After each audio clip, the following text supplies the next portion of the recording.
Hello, welcome to this podcast from Rooster Punk. We are a creative storytelling agency that's putting the humanity and soul back into B2B marketing. My name is Gemma Huckle. I'm head of content and I'm joined by my bosses and co-founders Paul Cash and James Trezona.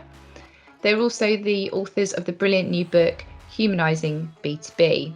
It's also worth mentioning that this episode was recorded over a couple of days, so things may look a little bit different.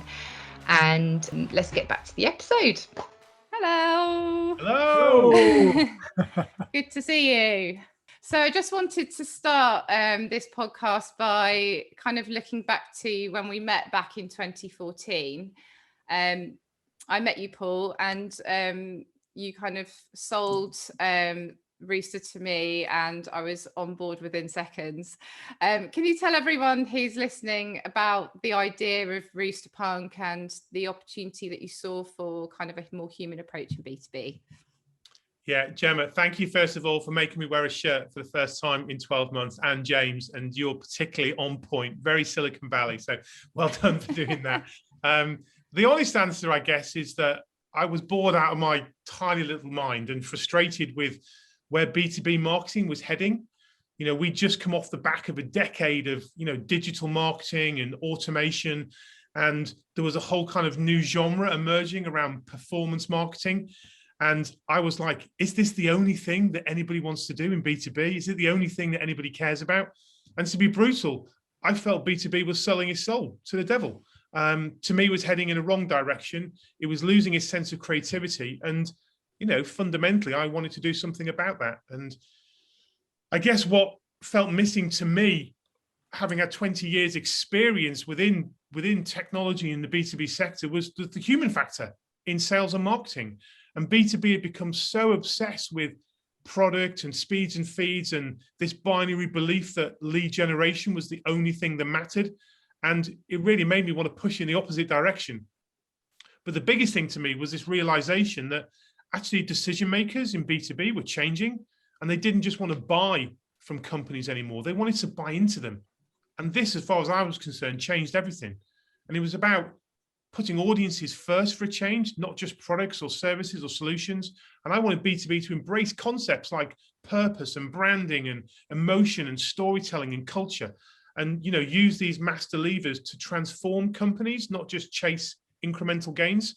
And this whole notion of humanizing B2B became a bit of a hill that I wanted to die on. And so Rooster Punk was born.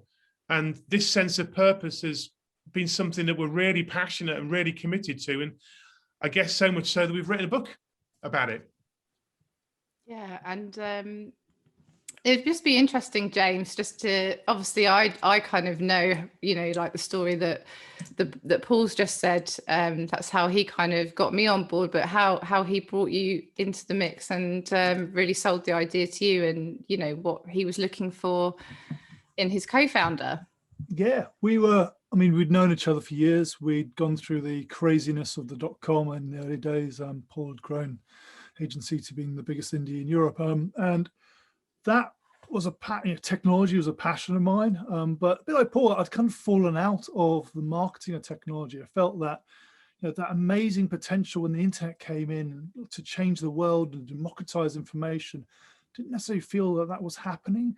But actually, Paul persuaded me, look, maybe it's better than getting out and focusing on sustainability, which is what I wanted to be doing, work on it from the inside, help transform the industry, because, you have a real belief that the people in the industry wanted to change. I kind of went and had a couple of years off to go and have some very beautiful babies, I might add.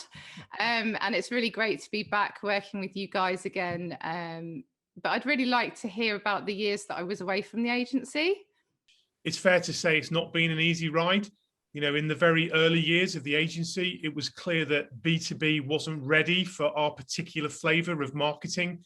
It became very apparent that the horse to back, 10 years ago was ABM, not brand and storytelling. But having said that, we quickly grew to about 25 people in the first few years, and we won a significant pitch with Samsung that accelerated that growth. But unfortunately, we had a real wobble moment towards the end of 2017, and we had to scale the agency back to 10 people.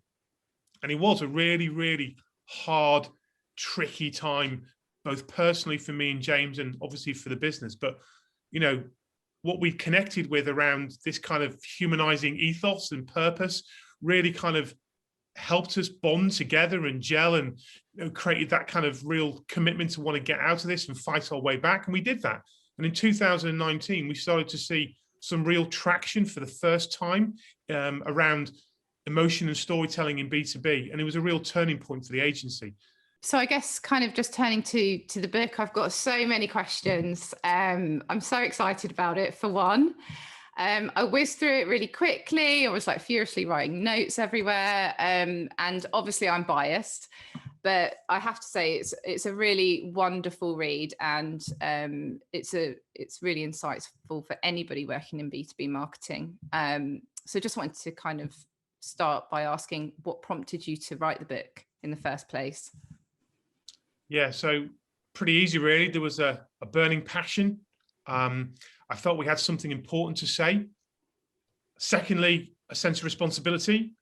James and I have always wanted to contribute in a meaningful way to the rise and growth of B2B as a category, of B2B marketing specifically.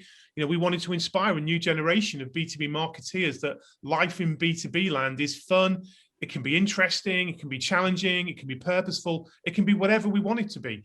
But that only happens if we start putting audiences and not products first. If we start focusing on feelings as much as we do on features, if we focus on stories as much as we do on messaging, if we focus on brand as much as we do on lead gen.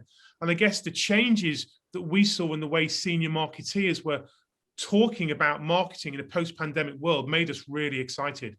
So we thought it's now or never for this book. Let's write it, let's get it out there. But to be clear, this book for the big brains and the super intellectuals of B2B, this is a book for everyone else. Yeah, Paul and I have both always been readers. Ever since 20 years ago, Paul plonked down Crossing the Chasm on my desk my first week working and said, read this, it'll open your eyes. And in the pandemic, one of the things we found we were doing was listening to a lot of audiobooks. And Paul and I had always had a passion for ideas. And what we found was, there's so many great ideas as neuroscience has taken off, as behavioral science has really gained traction. There's so much good thinking, but some of it was quite written in a dense way, but there was no kind of consolidated way, a kind of toolkit where a B2B marketeer could take a lot of these ideas in an accessible way and use them. And there's a gap there. And having had so much value and learned so much from books and audiobooks over the years, this is kind of an opportunity for us to give back, and something to, we felt we had a responsibility to create. And as Paul said, don't over-intellectualize it. We wanted to make it accessible, fun, inspiring, actionable, all those things. I guess as a writer, I'm really interested in kind of the process of kind of writing a book and kind of planning it.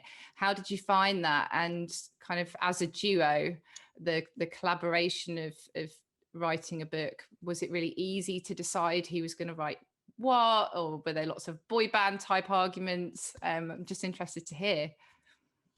Yeah, it's a really good question, actually. And one of those things that, you don't really know the answer to until you start, the creative process. And that's what it is fundamentally, a creative process. And to be fair, the writing and the planning part of this book was pretty easy. We did it all in a short space of time, probably 12 weeks. I guess it was more the editing and the proofing and the marketing and all the kind of just understanding about the book publishing process that has been a real eye-opener and far more time-consuming than we imagined. Yeah, I mean, one of the things we did in the pandemic actually was Paul and I started having meetings every morning, 8:30, just to talk. And it was actually great because we never felt more connected, despite being co-founders of the business, we'd often kind of missed each other in the week. And we used that time to talk about ideas, shape up our philosophy, bounce things off each other. And that meant that over the period, we'd already kind of got a lot of consensus, a lot of alignment on what we wanted to say. But also, I mean, the book's not about ego. It's not about us trying to aggrandize ourselves. It's about trying to put something out there. So that helped mean that it wasn't about me versus my thought versus Paul's thoughts or whatever. It was kind of, look, we had a consistent philosophy we've been talking about. And what's the best way to package it so we can create something that's useful? And so it takes away, I think, some of the kind of emotion in a way. And we want it to be fun as well, and the process of writing it to be enjoyable. You mentioning fun. Let's talk about the caricatures. So for everyone that's listening, you won't know that we had some caricatures commissioned of Paul and James for the book. Just a bit of fun. But why? Why the caricatures? Or is it more, why the hell not? I guess we wanted to create an identity for the book and for James and myself that was separate from Rooster Punk. And the caricatures just seemed a fun, honest and human way just to position ourselves and the book and give it just a feeling of inclusivity. You know, we don't take ourselves too seriously. You know, part of what the agency ethos is about and just humanizing B2B is it needs to be fairly open and human to a large extent. And I know people can't see the caricatures. Maybe we can put an edit in, but you know, they obviously exaggerate your features. That's what a caricature is all about. So when you see them come back from the artist as a first draft, it's kind of quite funny, and you question yourself, are my ears really that big? But you know, that's the point. It's fun. Yeah, exactly. And in a way, I mean, taking our own medicine, it's framing. It's saying to the world, look, this is about fun. Marketing should be about fun. The whole book is not an exercise in over intellectual analyzing of neuroscience. It's accessible. It goes right back to the founding of Rooster Punk. You know, we wanted to change the world for good. We wanted to make business a force for good. We wanted to do that in a way which is accessible, because we found those who are preaching, those who got on soapboxes and told you what you couldn't do and took the fun out of life, they were never going to win. The only way to move people is to emotionally engage them, to inspire them in a way which is not preachy or patronizing. And it's acknowledging that, that's what we're about. And I think you only learn when your mind's open and you're having fun. We have a philosophy in the agency, which is fun, fame, fortune. You've got to start from a place where you're enjoying yourself with your relationships, you feel safe, then you can create great work and then you can make money. And that kind of comes out in the caricatures. It's saying, look, this is a book which starts with helping B2B marketeers do great work, but that starts with believing in yourself and having a bit of fun. Thanks for listening. We hope you enjoyed the podcast, and thanks Paul and James for letting me ask lots of questions. I think it was really clear that they've got bags of enthusiasm and passion and determination to really make change to the status quo. The book Humanizing B2B is out on the 27th of April. It's available on Amazon Kindle and Apple Books. So please go and buy it, share it, make lots of notes. And hope you enjoyed.